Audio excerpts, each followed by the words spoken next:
नमस्कार, स्वागत है आपका यूट्यूब चैनल उल्टा चश्मा पर। लेकर आया हूँ आपका अपना कार्यक्रम विश्लेषण विद वानखड़े। मैं दर्शकों की क्षमा चाहता हूँ कि पिछले 4 3-4 दिनों से कुछ अनिवार्य कारण से मैं कार्यक्रम नहीं कर पाया। आज से फिर कार्यक्रम का सिलसिला शुरू है। 3-4 दिनों में बहुत सारी चीज़ें हुई, लेकिन उन्हीं खबरों की परिणति ये रही कि आज लोकसभा और राज्यसभा में जिस थोक के भाव में सांसदों का निष्कासन हुआ है, वह सोचने के लिए मजबूर करता है कि हम किस तरह की राजनीति की ओर जा रहे हैं। सर्वोच्च न्यायालय ने भी कई बार कहा कि विरोध यह लोकतंत्र का एक अनिवार्य हिस्सा है। यदि सभी लोग एक जैसा सोचने लगे, तो फिर वो लोकतंत्र नहीं होता। या सभी लोगों पे एक टाइप का विचार थोप दिया जाए, वो लोकतंत्र नहीं होता। लोकतंत्र उसी को कहते हैं, जिसमें हर इंसान अपने विचार रखता है, अपने हिसाब से अपने नुमाइंदे चुनता है और सरकारें बनती हैं। सरकारें जनता के जनादेश से बनती हैं। लेकिन जब सरकार बनती है, तो वहाँ विपक्ष भी होता है। ऐसा नहीं कि इस देश की 37% मतदान जिसने लिया, उसके पास इतनी सीटें हो जाती हैं कि फिर वो बाकी 65% मतदान जिनके पास है, लेकिन वो बिखरा हुआ मत है, तो फिर उसकी कोई वैल्यू नहीं। ऐसा करके आप उन तमाम 65% मतदाताओं का रोज अपमान कर रहे हैं, लोकतंत्र को अपने पैरों तले रौंद रहे हैं। आज लोकसभा में 33 जिसमें कांग्रेस के 11, डीएमके के 9, टीएमसी के 9, इंडियन यूनियन मुस्लिम लीग के 2 और जेडीयू का 1 ऐसे सांसद निष्कासित हुए और 34 सांसद राज्यसभा से निष्कासित हुए। निष्कासित होने में सभी बड़े नाम हैं, जिन्होंने 5-5, 6-6 बार का लोकसभा और राज्यसभा का जिनको अनुभव है। ऐसे अनुभवी लोग भी बाहर फेंके गए। आज कुल 67 सांसदों का निष्कासन हुआ।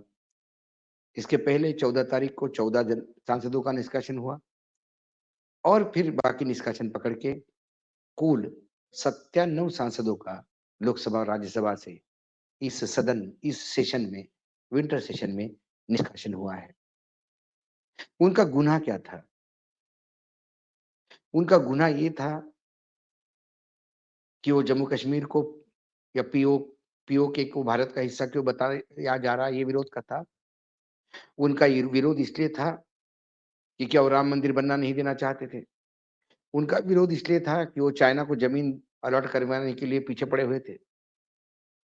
उनका विरोध सिर्फ़ इसलिए था कि जो हादसा पार्लियामेंट में हुआ, लोकसभा का सदन चलते हुए दर्शक दीर्घा से 2 युवकों ने हाउस के सदन के अंदर जंप किया, कूद गए। उनके पास स्मोक स्प्रे थे या स्मोक बॉम्ब थे, जो भी है, उससे धुआँ फैलाते हुए कुछ अपनी माँगें इस देश के सामने रखी। बहुत बड़ी सिक्योरिटी ब्रीच थी वो। सिक्योरिटी पॉइंट ऑफ व्यू बहुत बड़ी गलती थी।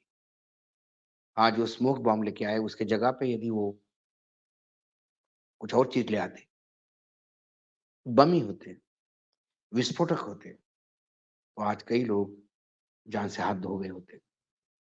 जब पार्लियामेंट में पाकिस्तानियों ने हमला किया, वो आतंकी हमला था।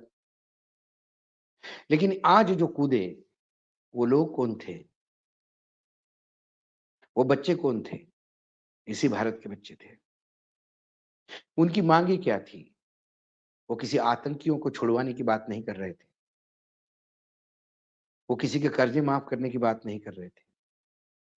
वो बेरोज़गार लोग रोज़गार माँग कर रहे थे, महँगाई कम करने की बात कर रहे थे, किसानों की बात कर रहे थे। जय भीम के नारे लगा रहे थे। जय भीम के नारे राष्ट्रद्रोह में नहीं आता। बाबा साहब आम्बेडकर की गुण गाते हुए ये सरकार थकती नहीं। उन्हें बाबा साहेब आम्बेडकर के प्रति कितना सम्मान है, ये तो भगवान जाने।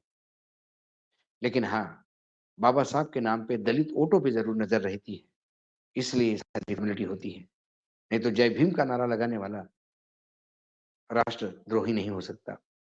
जिस हिसाब से धाराएँ उन लड़कों पे लगी हैं, क्या उनका क्रिमिनल बैकग्राउंड है? उनका सबसे बड़ा दोष है कि वो भगत सिंह को रोल मॉडल मानते थे। उनके लिए भगत सिंह मात्र जयंती और पुण्यतिथि के लिए हार पहनाने का एक फॉर्मल काम नहीं था। उनके दिल में भगत सिंह थे।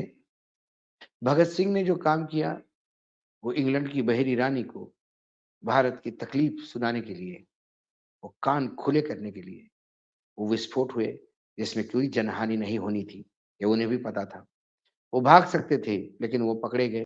उन्होंने पकड़वा लिया खुद को, क्योंकि उन्हें कोर्ट के ज़रिए पूरे विश्व के सामने अपनी बात पहुँचानी थी, चाहे उसके लिए उनको जान कुर्बान करनी पड़ी। उन्होंने जो किया उसके मकसद में वो कामयाब हुए। पूरे विश्व के सामने भारत की स्थिति गई।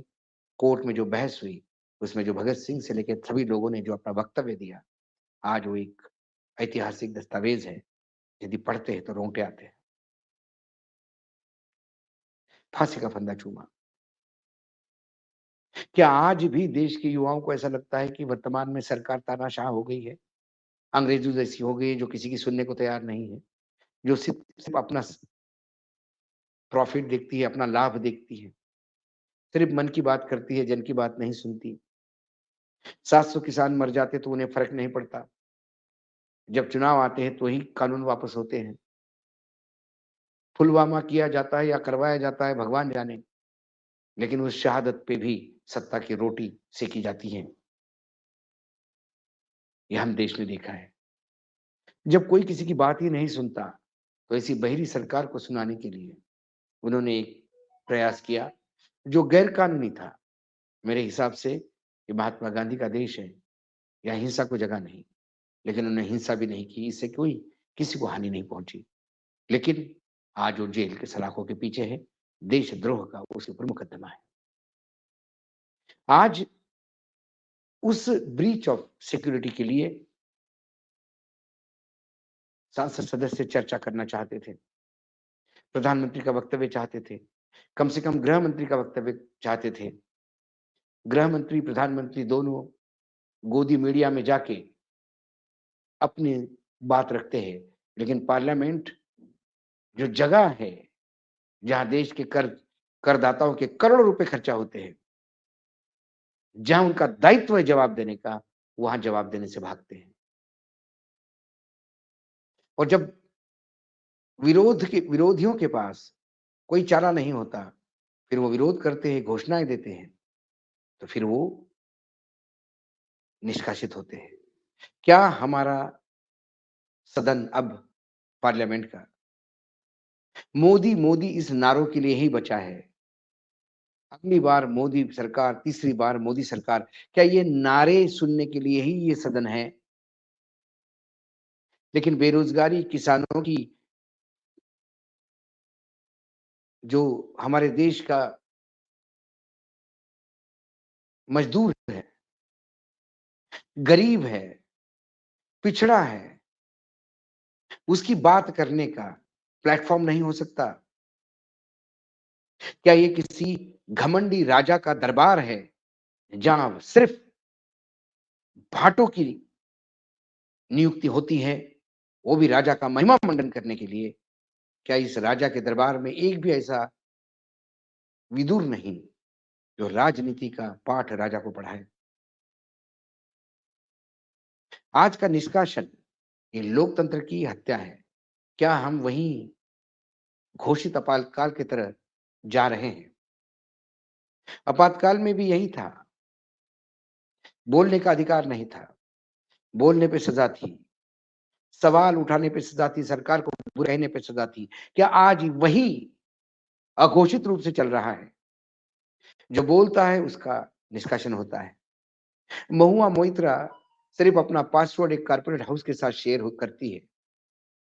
उसके ऊपर देश की सुरक्षा को धोखा है, ये आरोप लग के उसका निष्कासन होता है।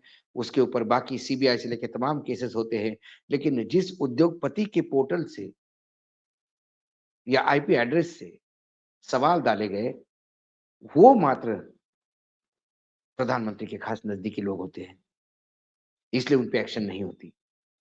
जिस सांसद ने ये पास बनाए इस लोगों के, यदि ये 2 लड़के देशद्रोही हैं, ये 4 जो भी पकड़े गए, तो फिर वो सांसद भी देशद्रोही है जिसने उनके पास बनवाए।